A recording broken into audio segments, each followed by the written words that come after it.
अमृतसर के स्वर्ण मंदिर में सिख मर्यादा की बेअदबी की कोशिश का मामला सामने आया। खबर है कि बेअदबी की कोशिश करने वाले शख्स की वहां मौजूद लोगों ने पीट पीट कर हत्या कर दी। बताया गया कि आरोपी शख्स श्री हरमंदिर साहिब में जंगले को फांद कर श्री गुरु ग्रंथ साहिब जी के स्वरूप के पास पहुंचा। आरोप है कि वहां दरबार साहिब में उस शख्स ने सिख मर्यादा की बेअदबी की कोशिश की, जिसके बाद भीड़ ने आरोपी को मौत के घाट उतार दिया। घटना के तुरंत बाद एसजीपीसी की टास्क फोर्स ने हालात पर काबू पाया। इस घटना के बाद वहां कई गुस्साए लोगों ने प्रदर्शन भी शुरू कर दिया। वहीं सीएम चन्नी ने जांच के आदेश दिए हैं। अकाल तख्त के जत्थेदार ज्ञानी हरप्रीत सिंह ने इस घटना की निंदा की है। कहा कि श्री दरबार साहिब सिखों का दिल है। अगर दिल पर कोई इस तरह की घटना करता है तो उसे बख्शा नहीं जाएगा। हरप्रीत सिंह ने भारत सरकार से पूरी घटना की जांच की मांग की है। इलैक्शन का दौर है और इस दौर दे विच जो ये घटिया हरकतां जिहड़ियां ने करवाईयां जा रही ने, जिहड़ियां भी एजेंसियां इन्हां घटनावां नूं कराउण दे लई जिम्मेवार ने, उन्हां नूं असीं ये दसना चाहुंदे हां कि सिखां दे सबर दा प्याला जिहड़ा है वो भर चुक्या है। असीं इहनूं किसी कीमत दे उत्ते बर्दाश्त नहीं करांगे। सीएम चरणजीत सिंह चन्नी ने ट्वीट कर घटना पर लिखा कि श्री हरमंदिर साहिब के गर्भगृह में भी रहरास साहिब के मार्ग में श्री गुरु ग्रंथ साहिब की बेअदबी का प्रयास करने के लिए सबसे दुर्भाग्यपूर्ण और जघन्य कृत्य की कड़ी निंदा करता हूं। सरकार ने राज्य पुलिस के अधिकारियों को इस कायराना हरकत के पीछे के असली मकसद और असली साजिशकर्ताओं को लेकर पूरे मामले की गहन जांच करने का निर्देश दिया है। सरकार ने एसजीपीसी अध्यक्ष को भी फोन किया और मामले की तह तक जाने के लिए अपने पूर्ण समर्थन और सहयोग का आश्वासन दिया है। पंजाब के पूर्व मुख्यमंत्री प्रकाश सिंह बादल ने बेअदबी की घटना की निंदा की है। कहा कि इसके पीछे कोई बड़ी साजिश हो सकती है। पूर्व मुख्यमंत्री ने केंद्र सरकार या न्यायिक स्तर पर जांच की मांग की। और ये बड़ी कोई वड्डी साजिश हो सकती है तो ये साजिश नूं बेनकाब करना बहुत जरूरी है। इसलिए मैं सेंट्रल गवर्नमेंट या कोई जुडिशियल एजेंसी ਇਹਦੀ ਵੱਡੀ ਇਨਕੁਆਇਰੀ करे ताकि ਜਿਹੜਾ ਲੋਕਾਂ ਦੇ ਹਿਰਦੇ ਅੱਜ ਇੰਨੇ ਉਹਨਾਂ ਦੇ ਸੱਟ ਵੱਜੀ ਹੈ ਉਹਨਾਂ ਨੂੰ ਇਸ ਚੀਜ਼ ਦੀ ਪਤਾ ਲੱਗ ਸਕੇ। पंजाब कांग्रेस नेता सुनील जाखड़ ने कहा कि कुछ शक्तियां माहौल खराब करने की कोशिश में हैं। चुनाव से बिल्कुल पहले ऐसी घटना किसी साजिश की तरफ इशारा करती है। पुलिस और लोगों को सतर्क रहने को कहा है। ਆਪਾਂ ਨੂੰ ਸਾਰਿਆਂ ਨੂੰ ਜਿੱਥੇ ਪੁਲਿਸ ਸਚੇਤ ਹੋਏ ਉੱਥੇ ਮੈਂ ਸਮਝਦਾ ਪੂਰੇ ਸਮਾਜ ਨੂੰ ਵੀ ਸਚੇਤ ਰਹਿਣਾ ਪਊਗਾ ਵੀ ਇਸ ਕਿਸਮ ਦੀ ਘਟੀਆਂ ਹਰਕਤਾਂ ਤੋਂ ਉਹ ਭਾਵੁਕ ਹੋ ਕੇ ਲੋਕਾਂ ਨੂੰ ਉਤੇਜਿਤ ਕਰਨਾ ਚਾਹੁੰਦੇ ਉਸ ਤੋਂ ਬਚਣਾ ਚਾਹੀਦਾ ਆਪਾਂ ਨੂੰ। बीजेपी नेता मनजिंदर सिंह सिरसा ने कहा कि श्री दरबार साहिब की घटना बहुत ही निंदनीय है। इस घटना के पीछे बहुत बड़ी साजिश है। साथ ही कहा कि इस मामले में देश के गृह मंत्री अमित शाह से बात हुई। उन्होंने जांच में हर तरह से सहयोग की बात कही है। ਇਹਦੇ ਪਿੱਛੇ ਬਹੁਤ ਵੱਡੀ ਸਾਜ਼ਿਸ਼ ਆ ਔਰ ਕਿਉਂਕਿ ਪਿਛਲੇ ਕੁਝ ਦਿਨਾਂ ਤੋਂ ਸ੍ਰੀ ਦਰਬਾਰ ਸਾਹਿਬ ਦੇ ਸਰੋਵਰ ਦੇ ਅੰਦਰ ਵੀ ਗੁਟਕੇ ਪਾਏ ਗਏ ਔਰ ਕੋਈ ਨਾ ਕੋਈ ਬਹੁਤ ਵੱਡੀ ਸਾਜ਼ਿਸ਼ ਦੀ ਕੋਸ਼ਿਸ਼ ਕਰ ਰਿਹਾ ਹੈ। ਮੈਂ ਹੁਣੇ ਦੇਸ਼ ਦੇ ਗ੍ਰਹਿ ਮੰਤਰੀ ਸ਼੍ਰੀ ਅਮਿਤ ਸ਼ਾਹ ਜੀ ਨਾਲ ਵੀ ਇਸ ਦੀ ਗੱਲ ਕੀਤੀ। ਮੈਨੂੰ ਉਹਨਾਂ ਨੇ ਵੀ ਅਸ਼ੋਰ ਕੀਤਾ ਕਿ ਅਸੀਂ ਜੋ ਸਾਡੇ ਤੋਂ ਸਰਕਾਰ ਵੱਲੋਂ ਪੁਲਿਸ ਵੱਲੋਂ ਐਸਜੀਪੀਸੀ ਵੱਲੋਂ ਜਿਸ ਤਰ੍ਹਾਂ ਦੀ ਵੀ ਕਿਸੇ ਵੀ ਇਨਵੈਸਟੀਗੇਸ਼ਨ ਦੀ ਮੰਗ ਕੀਤੀ ਜਾਊਗੀ ਅਸੀਂ ਉਸ ਨੂੰ ਵੀ ਕਰਾਂਗੇ ਔਰ ਅਸੀਂ ਕੜੇ ਸ਼ਬਦਾਂ 'ਚ ਇਸ ਦੀ ਨਿੰਦਾ ਵੀ ਕਰਦੇ। आम आदमी पार्टी के विधायक कुलतार सिंह संधवा ने कहा कि चुनाव के बिल्कुल पहले ऐसी घटना हुई है, ये एक बड़ी साजिश की ओर इशारा करती है। अगर पहले की घटनाओं में समय रहते इंसाफ किया गया होता तो ऐसी घटना कभी नहीं घटती। मामले की उच्च स्तरीय जांच की मांग की है। मंदभागा, बहुत दुखदायक है, बहुत पीड़ादायक है और इस घटना का पंजाब दे विच होण वाले इलैक्शनां तो तुरंत पहला होण तो किसी राजनीतिक साजिश वाल इशारा जाता है। उन्हां दी बेअदबी करन दी कोई साजिश रचन वाले ना तो अज उन्हां नूं किते ढोई मिलनी है ना कल ढोई मिलनी है। और जे सरकारां समय सिर ਪਹਿਲੀਆਂ ਹੋਈਆਂ ਬੇਅਦਬੀਆਂ ਦੀਆਂ ਨਿਆਂ ਦੇ ਦਿੰਦੇ ਆ ਤਾਂ ਇਹ ਸਾਜ਼ਿਸ਼ ਦੁਆਰਾ ਰਚਨ ਦੀ ਕਿਸੇ ਨੇ ਹਿੰਮਤ नहीं करनी सी। हरसिमरत कौर बादल ने ट्वीट करते हुए लिखा कि मैं इस जघन्य कृत्य की कड़ी निंदा करती हूं। हमारे पवित्र तीर्थ सचखंड श्री हरि मंदिर साहिब की बेअदबी करने की कोशिश पूरी तरह से असहनीय है। मैं राज्य सरकार और केंद्र सरकार से पूरी घटना की जांच करने की अपील करती हूं।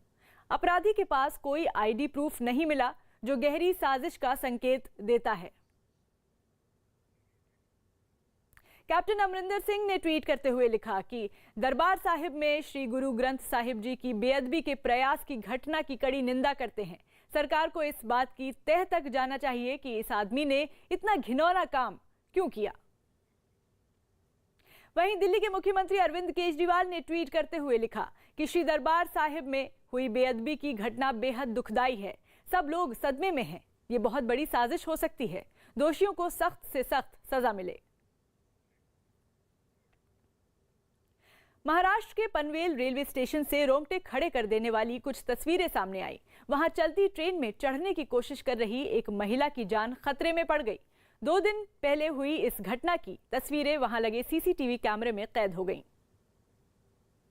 जिनमें साफ दिखा कि ट्रेन स्टेशन से चली ही थी, तभी महिला ने दौड़कर उसमें चढ़ने की कोशिश की, लेकिन उसका संतुलन बिगड़ गया और वो ट्रेन और प्लेटफॉर्म के बीच मौजूद खाली जगह में गिरने लगी, जिस पर रेलवे पुलिस के एक जवान की नजर गई। वो फौरन उस महिला की तरफ दौड़ा और उसे बाहर की तरफ खींचकर उसकी जान बचा ली। मेरठ में ओवैसी की चुनावी सभा सामने आई। AIMIM प्रमुख असदुद्दीन ओवैसी एक चुनावी सभा में यूपी के मेरठ पहुंचे, जहां उन्होंने मुस्लिम समुदाय से राजनीति में हिस्सेदारी बढ़ाने की अपील की। उत्तर प्रदेश के 19% मुसलमानों को अपनी एक सियासी अलहायदा ताकत बनाने की जरूरत है। दिल्ली पुलिस ने रोहिणी कोर्ट परिसर ब्लास्ट मामले को सुलझा लेने का दावा किया। इस मामले में DRDO ने एक वैज्ञानिक को गिरफ्तार किया। कोर्ट परिसर में ये धमाका 9 दिसंबर को हुआ था। जो बैग लेके ये गए थे कोर्ट कॉम्प्लेक्स में, उनसे रिलेटेड मटेरियल इनके घर पे मिले। नवी मुंबई के घनसौली में एक निजी स्कूल में 16 छात्रों की कोरोना रिपोर्ट पॉजिटिव आई। दिल्ली सरकार ने 4 प्राइवेट अस्पतालों को ओमिक्रॉन वेरिएंट के डेडिकेटेड सेंटरों में तब्दील किया। अब दिल्ली में कुल 5 ओमिक्रॉन डेडिकेटेड सेंटर हो गए हैं। लोक नायक अस्पताल के बाद जिन 4 अस्पतालों को ओमिक्रॉन डेडिकेटेड सेंटर में तब्दील किया गया, उनमें सर गंगाराम अस्पताल, मैक्स साकेत, फोर्टिज वसंत कुंज और बत्रा अस्पताल तुगलकाबाद शामिल है। अमेरिका में कोरोना के बढ़ते मामलों की वजह से नेशनल फुटबॉल लीग में होने वाले कुछ मुकाबलों की तारीख को आगे बढ़ा दिया गया। बताया गया कि इस लीग में हिस्सा लेने वाले कई खिलाड़ियों की कोरोना रिपोर्ट पॉजिटिव आई, जिसके बाद ये फैसला लिया गया।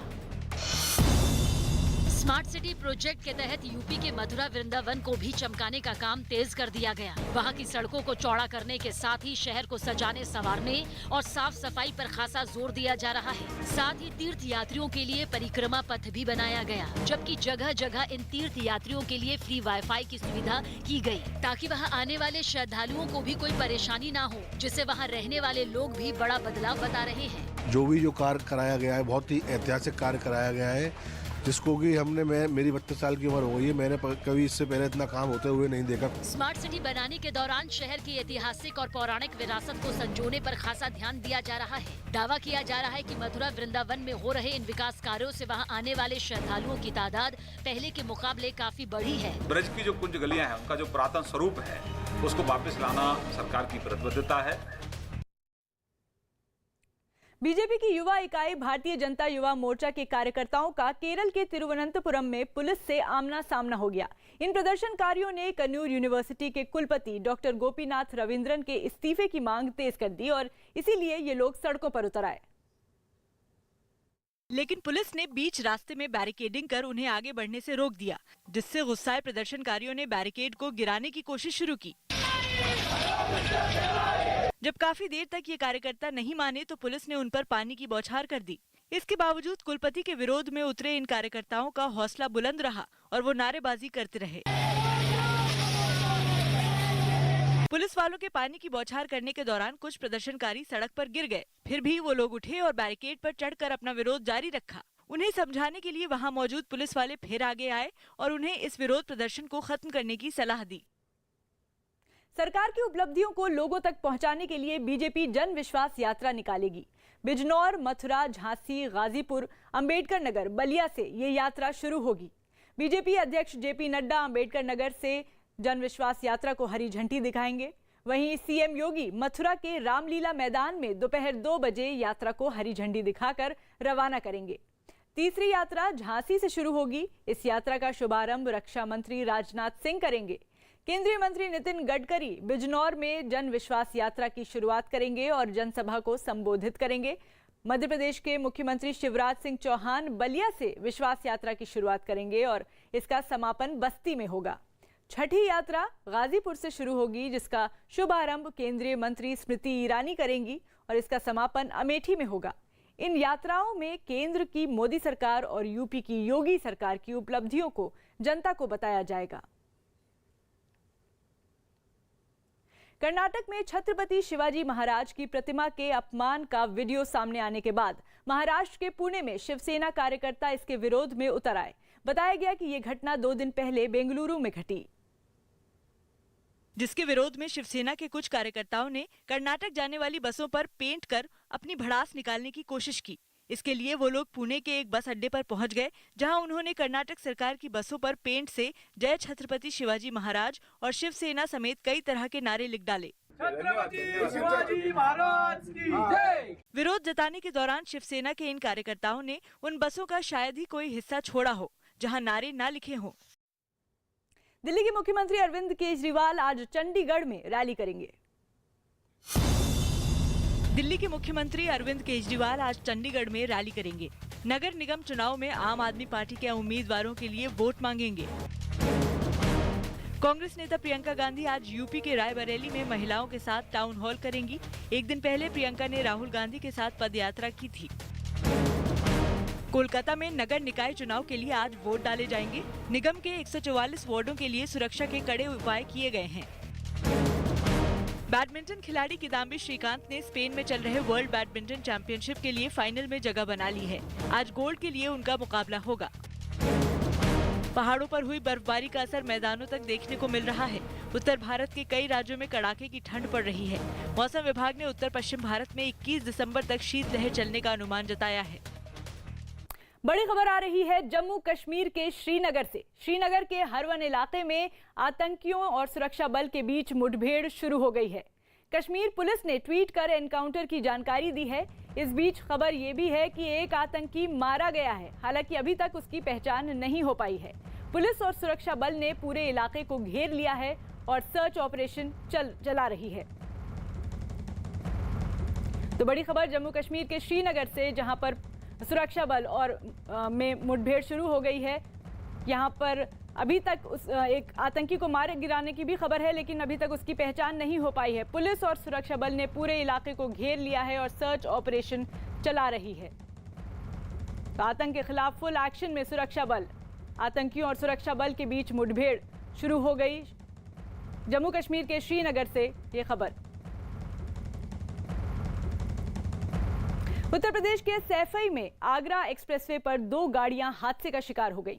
बताया गया कि इस हादसे में 5 लोग बुरी तरह जख्मी हो गए, जिनकी मदद के लिए न्यूज 18 की टीम आगे आई और उन लोगों को इलाज के लिए अस्पताल पहुंचाया। इस काम में हाईवे से गुजर रहे कुछ लोगों ने भी मदद की।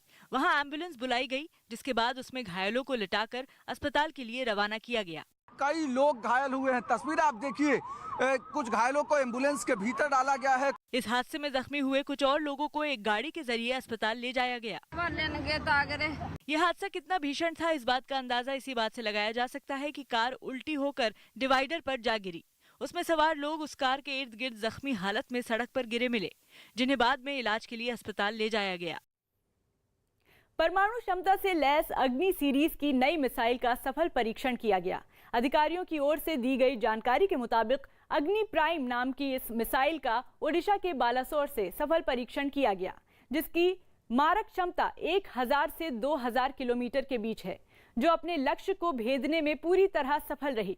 अग्नि प्राइम मिसाइल अग्नि सीरीज का सबसे एडवांस वर्जन है, जिसे रक्षा के क्षेत्र में रिसर्च करने वाली संस्था DRDO ने विकसित किया है। इस सफल परीक्षण पर रक्षा मंत्री राजनाथ सिंह ने DRDO को बधाई दी। प्रधानमंत्री नरेंद्र मोदी आज गोवा के दौरे पर जाएंगे और यहां वो गोवा मुक्ति दिवस पर आयोजित होने वाले कार्यक्रमों में शिरकत करेंगे। पीएम दोपहर 3 बजे डॉक्टर श्यामा प्रसाद मुखर्जी स्टेडियम में गोवा मुक्ति दिवस समारोह में शामिल होंगे। यहां वो गोवा को पुर्तगाली शासन से मुक्त कराने के लिए चलाए गए ऑपरेशन विजय के स्वतंत्रता सेनानियों को सम्मानित करेंगे। इसके अलावा पीएम कई विकास परियोजनाओं का उद्घाटन और शिलान्यास भी करेंगे। वो 650 करोड़ रुपए से अधिक की कई विकास परियोजनाओं का उद्घाटन और शिलान्यास करेंगे। रूस के सेंट पीटर्सबर्ग से हैरान करने वाली तस्वीरें सामने आईं। वहां एक शिपयार्ड में बन रहे जंगी जहाज में आग लगने से अफरा तफरी मच गई और उसे बुझाने की कोशिश में सब जुटे दिखाई दिए। बताया गया कि जंगी जहाज के बेड़े को नौसेना को अगले साल के अंत तक सौंपा जाना था, जिसमें ये जहाज भी शामिल था। आग लगने की वजह का पता तो नहीं लग पाया, लेकिन इस हादसे में उस जहाज को जबरदस्त नुकसान पहुंचा। साथ ही इसे बनाने के काम में लगे 3 मजदूर भी झुलस गए। कोरोना वैक्सीनेशन को जरूरी किए जाने के विरोध में लंदन की सड़कों पर हजारों की तादाद में उतरे लोग पुलिस से भिड़ गए। बताया गया कि प्रदर्शनकारियों से भिड़ंत के दौरान कई पुलिस वाले जख्मी हो गए। क्योंकि कोरोना के टीके को जरूरी किए जाने के विरोध में प्रदर्शन कर रहे लोगों ने आगे बढ़ने के लिए पुलिस वालों के साथ धक्का मुक्की की। ऐसे में अपने बचाव में पुलिस को उन पर लाठीचार्ज करना पड़ा। इससे पहले प्रदर्शनकारियों ने हाथों में बैनर और प्लैकार्ड लेकर कई इलाकों में रैली निकाली। इन्हीं बैनर्स और प्लैकार्ड के जरिए उन्होंने अपनी बात सबके सामने रखी। दिन से रात हो गई, लेकिन ये विरोध प्रदर्शन खत्म नहीं हुआ। इन हालात में पुलिस ने सड़क पर बैरिकेडिंग कर दी, लेकिन उन बैरिकेड्स को भी प्रदर्शनकारियों ने फेंकना शुरू कर दिया। पुलिस ने तब भी उन्हें ऐसा करने से रोकने की कोशिश की, लेकिन उनका गुस्सा शांत नहीं हुआ। महाराष्ट्र के नागपुर से चौंकाने वाली कुछ तस्वीरें सामने आई। वहां ट्रैफिक नियम तोड़ने के आरोप में एक कार सवार के खिलाफ कार्रवाई। एक ट्रैफिक पुलिस की जान पर भारी पड़ गई।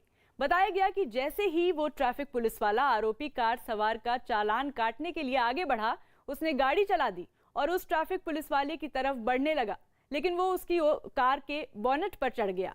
वो कार सवार तब भी नहीं रुका और काफी दूर तक इसी तरह गाड़ी चलाता रहा। ये देख पीछे से आ रहे एक मोटरसाइकिल सवार ने अपनी रफ्तार बढ़ाई और उस कार के आगे मोटरसाइकिल लगाकर उसकी गाड़ी रुकवाई, जिसके बाद वहां भीड़ इकट्ठा हो गई। यूपी के सीएम योगी आदित्यनाथ आज गोरखपुर जाएंगे।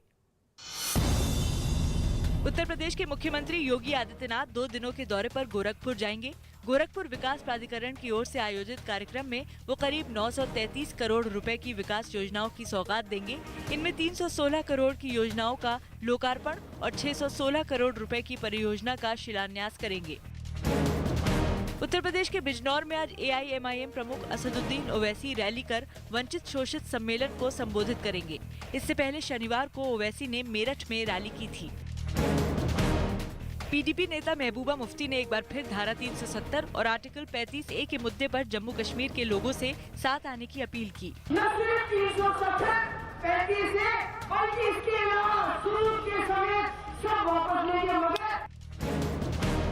राजस्थान के चुरू में 2 कारों की टक्कर में 3 लोगों की मौत हो गई, जबकि 5 लोग गंभीर रूप से घायल हो गए। दुर्घटना में दोनों कारों के परखचे उड़ गए। राजस्थान के जोधपुर में पेट्रोल पंप के पास खड़ी बस में आग लग गई। देखते ही देखते बस आग के गोले में तब्दील हो गई। सूचना मिलने के बाद दमकल की गाड़ियों ने आधे घंटे की मशक्कत के बाद आग पर काबू पाया। तब तक बस पूरी तरह से जल चुकी थी। महाराष्ट्र के बीड में बंदरों की बदला लेने की खबर से हर कोई हैरान है। कहा जा रहा है कि पिछले 1 महीने में बंदरों ने 250 से ज्यादा कुत्तों को मार डाला। बंदर कुत्तों को ऊंचाई से नीचे फेंककर मार रहे हैं। स्थानीय लोगों ने बताया कि ये सिलसिला तब शुरू हुआ जब कुछ कुत्तों ने एक बंदर के बच्चे को मार दिया। अब बदला लेने के लिए बंदरों का झुंड बीड के माजस गांव में कुत्तों को मौत के घाट उतार रहा है। ग्रामीणों ने बताया कि माजलगांव से लगभग 10 किलोमीटर दूर लाउल गांव की आबादी करीब 5000 है, लेकिन अब इस गांव में एक भी छोटे कुत्ते नहीं बचे हैं। लोगों ने इसकी शिकायत वन विभाग से की है। अब वन विभाग की टीम एक्शन में आ गई है और बंदरों को पकड़ने की कोशिश हो रही है। राजस्थान के जोधपुर में कुछ बदमाशों ने बस में तोड़फोड़ की। इतने पर भी बदमाशों का मन नहीं भरा तो बस में आग लगा दी। बस देखते ही देखते धू धू कर जलने लगी। बदमाशों ने बीच सड़क पर सवारियों को बस से नीचे उतरवाया और तोड़फोड़ करने लगे। घटना के बाद लोग इधर उधर भागने लगे। उन्हें समझ नहीं आया कि मामला क्या है। करीब आधा दर्जन बदमाश लोहे के सरियों और डंडों से हमला करते रहे। पुलिस ने बताया कि मामला पैसों के लेन देन का था। आरोपियों की गिरफ्तारी के लिए डिस्ट्रिक्ट स्पेशल टीम को लगा दिया गया है। इजराइल की राजधानी यरूशलेम में प्रदर्शनकारियों पर भड़की पुलिस के गुस्से का सामना वहां मौजूद एक मीडिया कर्मी को भी करना पड़ा। खबर है कि वहां प्रदर्शन कर रहे लोग अचानक हंगामे पर उतारू हो गए और पुलिस पर कुर्सियां फेंकने लगे, जिस पर पुलिस वालों को भी गुस्सा आ गया और उन्होंने प्रदर्शनकारियों को खदेड़ने के दौरान वहां मौजूद एक मीडिया कर्मी को भी पीट दिया। सामने आई तस्वीर में दिखा कि पहले तो एक पुलिस वाले ने उसे धक्का देकर जमीन पर गिराया और फिर सबने उसे पकड़ लिया। इसके बाद उस पुलिस वाले ने उस पर खूब मुक्के बरसाए। हालांकि थोड़ी ही देर में दूसरे जवान ने उसे शांत करा दिया, लेकिन तब तक उस मीडिया कर्मी को काफी चोटें लग चुकी थीं। उसे तुरंत एम्बुलेंस से अस्पताल भिजवाया गया। वहीं पुलिस अपनी कार्रवाई में जुटी रही। पुलिस की सख्ती के बाद वहां लोगों का हंगामा खत्म हो गया। बड़ी खबर आ रही है जम्मू कश्मीर के श्रीनगर से। श्रीनगर के हरवन इलाके में आतंकियों और सुरक्षा बल के बीच मुठभेड़ शुरू हो गई है। कश्मीर पुलिस ने ट्वीट कर एनकाउंटर की जानकारी दी है।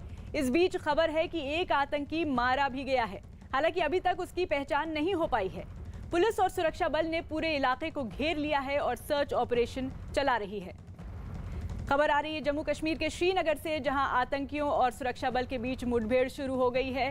खबर है कि एक आतंकी को मारा गया है, हालांकि उसकी पहचान नहीं हो पाई है। पुलिस ने ट्वीट कर इसकी जानकारी दी है। अभी तक उस आतंकी की पहचान नहीं हुई है, लेकिन पुलिस और सुरक्षा बल ने पूरे इलाके को घेर लिया है और सर्च ऑपरेशन चला रही है। 2019 के चुनाव के बाद राहुल गांधी पहली बार उत्तर प्रदेश के अमेठी पहुंचे। उनके इस दौरे पर बहन प्रियंका गांधी भी मौजूद रहीं। दोनों नेता महंगाई के मुद्दे पर चलाई जा रही पद यात्रा के तहत वहां पहुंचे, जिसकी अगुवाई करते हुए राहुल गांधी ने पैदल मार्च किया। सुरक्षा घेरे के साथ राहुल आगे बढ़ते रहे और उनके समर्थक हाथों में पार्टी का झंडा लेकर उनके पीछे पीछे चलते नजर आए। राहुल गांधी के इस मार्च को देखने के लिए सड़क के दोनों ओर बड़ी संख्या में लोग खड़े दिखाई दिए। 2004 से लेकर 2019 तक राहुल गांधी ने अमेठी का ही प्रतिनिधित्व किया था लोकसभा में, लेकिन 2019 में चुनाव हारने के बाद राहुल गांधी सिर्फ एक बार अमेठी आए थे। इस पद यात्रा के बाद एक जनसभा भी हुई, जिसमें कांग्रेस नेताओं ने महंगाई के मुद्दे पर मौजूदा सरकार को घेरा। राहुल गांधी के इस दौरे के साथ ही उनके फिर अमेठी से लड़ने की अटकलों ने जोर पकड़ लिया, जिसके संकेत भी उन्होंने अपने एक ट्वीट में दिया। कई लोगों के मन में आया कि राहुल गांधी फिर यहाँ से प्रतिनिधित्व, फिर चुनाव लड़ेंगे, यहाँ से देखेंगे, मगर रिश्ता तो है पूरा। लेकिन बीजेपी ने बगैर देर लगाए राहुल और प्रियंका के अमेठी दौरे पर सवाल खड़े कर दिए। जबरदस्ती किसी आम जनमानस को जनता गुमराह नहीं कर सकते हैं। 2019 के लोकसभा चुनाव में राहुल गांधी को बीजेपी की स्मृति ईरानी ने करारी शिकस्त दी थी। महाराष्ट्र के नागपुर से चौंकाने वाली कुछ तस्वीरें सामने आई। वहां ट्रैफिक नियम तोड़ने के आरोप में एक कार सवार के खिलाफ कार्रवाई एक ट्रैफिक पुलिस वाले की जान पर भारी पड़ गई। बताया गया कि जैसे ही वो ट्रैफिक पुलिस वाला आरोपी कार सवार का चालान काटने के लिए आगे बढ़ा, उसने गाड़ी चला दी और उस ट्रैफिक पुलिस वाले की तरफ बढ़ने लगा, लेकिन वो उसकी कार के बोनेट पर चढ़ गया। वो कार सवार तब भी नहीं रुका और काफी दूर तक इसी तरह गाड़ी चलाता रहा। ये देख पीछे से आ रहे एक मोटरसाइकिल सवार ने अपनी रफ्तार बढ़ाई और उस कार के आगे मोटरसाइकिल लगाकर उसकी गाड़ी रुकवाई, जिसके बाद वहां भीड़ इकट्ठा हो गई। कर्नाटक में छत्रपति शिवाजी महाराज की प्रतिमा के अपमान का वीडियो सामने आने के बाद महाराष्ट्र के पुणे में शिवसेना कार्यकर्ता इसके विरोध में उतर आए। बताया गया कि यह घटना 2 दिन पहले बेंगलुरु में घटी, जिसके विरोध में शिवसेना के कुछ कार्यकर्ताओं ने कर्नाटक जाने वाली बसों पर पेंट कर अपनी भड़ास निकालने की कोशिश की। इसके लिए वो लोग पुणे के एक बस अड्डे पर पहुंच गए, जहां उन्होंने कर्नाटक सरकार की बसों पर पेंट से जय छत्रपति शिवाजी महाराज और शिवसेना समेत कई तरह के नारे लिख डाले। छत्रपति शिवाजी महाराज की जय। विरोध जताने के दौरान शिवसेना के इन कार्यकर्ताओं ने उन बसों का शायद ही कोई हिस्सा छोड़ा हो जहां नारे ना लिखे हों। केएल राहुल दक्षिण अफ्रीका के दौरे पर जाएंगे। दक्षिण अफ्रीका के खिलाफ टेस्ट सीरीज के लिए रोहित शर्मा की जगह केएल राहुल को उप कप्तान की जिम्मेदारी सौंपी गई। रोहित शर्मा चोट की वजह से ये टेस्ट सीरीज नहीं खेल पाएंगे। गुजरात में सुबह से ग्राम पंचायत की 8,684 सीटों के लिए वोटिंग होगी, जबकि 1,667 उम्मीदवार निर्विरोध चुने जा चुके हैं। सरपंच के लिए होने वाले इस चुनाव में 27,000 से ज्यादा उम्मीदवार मैदान में हैं। यूपी के फिरोजाबाद में आगरा एक्सप्रेसवे पर दो गाड़ियों के बीच टक्कर हो गई, जिसमें कई लोग घायल हो गए। इस हादसे के बाद वहां पहुंची न्यूज 18 की टीम ने जख्मी हालत में सड़क पर पड़े लोगों की मदद की और उन्हें एम्बुलेंस की मदद से अस्पताल भिजवाया। ब्रिटेन में कोरोना मरीजों के रोज बन रहे नए रिकॉर्ड ने हाहाकार मचा दिया। वहां एक दिन में कोरोना के 93,000 से ज्यादा नए मामले सामने आए। कपड़ों पर रंगाई करने वाले कारखानों के लिए मशहूर फर्रुखाबाद पर पहचान का संकट गहराने लगा। वहां के कारीगरों ने आरोप लगाया कि सरकारी सुविधाओं के अभाव की वजह से लोगों के साथ ही उद्योग धंधे भी वहां से दूसरे शहरों में चले गए, जिसकी वजह से वहां रोजगार का संकट भी खड़ा हो गया। ये खूबसूरत स्टॉल कभी फर्रुखाबाद की पहचान हुआ करते थे, लेकिन अब ये स्टॉल और इसकी छपाई फर्रुखाबाद से लुप्त होते जा रहे हैं। चुनावी मौसम होने की वजह से इस मुद्दे ने भी सियासी सरगर्मी बटोरी, जिसके बाद इस मामले में समाजवादी पार्टी और बीजेपी आमने सामने हो गए। समाजवादी पार्टी ने इसके लिए बीजेपी को जिम्मेदार ठहराया, तो वहीं बीजेपी ने अपने बचाव में केंद्र की योजना का हवाला दिया। भारतीय जनता पार्टी की सरकार बनने के बाद वन डिस्ट्रिक्ट वन प्रोडक्ट के तहत वहाँ के वस्त्र छपाई के उद्योग को वापस धार देने का काम योगी आदित्यनाथ की सरकार ने किया है। यूपी में इनकम टैक्स विभाग ने समाजवादी पार्टी के कई नेताओं के ठिकानों पर एक साथ छापे मारे। आयकर विभाग की इस कार्रवाई से राज्य का सियासी पारा चढ़ गया। जिन लोगों के खिलाफ ये कार्रवाई हुई, उनमें पार्टी के राष्ट्रीय महासचिव और प्रवक्ता राजीव राय भी शामिल हैं। जिनके मऊ वाले आवास पर सुबह सुबह आयकर विभाग की टीम ने छापा मारा। इस बात की भनक लगते ही राजीव राय के समर्थक उनके आवास के बाहर इकट्ठा हो गए और राज्य सरकार के खिलाफ नारेबाजी करने लगे। लेकिन वहां पहले से तैनात पुलिस वालों के आगे इन प्रदर्शनकारियों की एक नहीं चली। इस प्रदर्शन की खबर मिलते ही राजीव राय अपने आवास से बाहर आए और उन्होंने अपने समर्थकों से शांति बनाए रखने की अपील की। मैं अपने कार्यकर्ताओं से अपील करता हूं कि इनको मौका न दें कि लॉ एंड ऑर्डर का मामला बनाकर आपके ऊपर FIR करें, आपके ऊपर केस करें, फिर हम लोग उलझ जाएं। लेकिन राजीव राय ने ये आरोप लगाया कि समाजवादी पार्टी के लोगों के खिलाफ ये कार्रवाई राजनीतिक बदले की भावना से की गई, जिसका उन्होंने पुरजोर विरोध किया। आयकर विभाग की यह कार्रवाई लखनऊ में अखिलेश यादव के करीबी बताए जा रहे जैनेंद्र यादव के खिलाफ भी हुई, जिनके गोमती नगर वाले 2 मकानों पर इनकम टैक्स विभाग ने एक साथ छापा मारा। जैनेंद्र यादव उर्फ नीटू यादव पर आरोप है कि उनके नाम पर करोड़ों की बेनामी संपत्ति है, जिसकी जांच पड़ताल करने ही आयकर विभाग की टीम उनके घर पहुंची। जो घर आप देख पा रहे हैं, ये जैनेंद्र यादव का घर है और इसी घर में जो है इस वक्त रेड चल रही है। उधर मैनपुरी में भी अखिलेश यादव के एक और करीबी बताए जा रहे मनोज यादव के घर भी इनकम टैक्स विभाग की टीम ने छापा मारा। मनोज यादव के घर पर इनकम टैक्स की रेड चल रही है। करीब दर्जन भर पुलिस वाले आपको दिखाई पड़ जाएंगे, ताकि कोई भी व्यक्ति परिवार का बाहर ना जा पाए। इस कार्रवाई में 60 से ज्यादा इनकम टैक्स अधिकारी शामिल बताए गए, जिन्होंने एक साथ समाजवादी पार्टी से जुड़े कई लोगों के खिलाफ इस कार्रवाई को अंजाम दिया, जिस पार्टी के अध्यक्ष अखिलेश यादव भड़क गए हैं। उन्होंने एक प्रेस कॉन्फ्रेंस कर बीजेपी को निशाने पर लिया।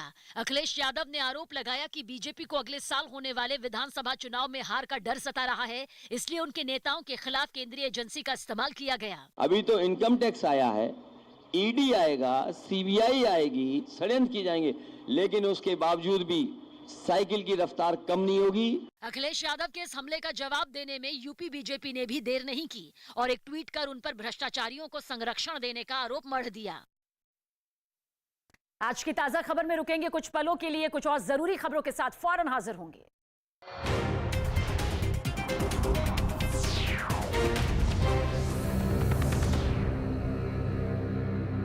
मोदी ने भी शाहजहांपुर से की सोतीगंज का एक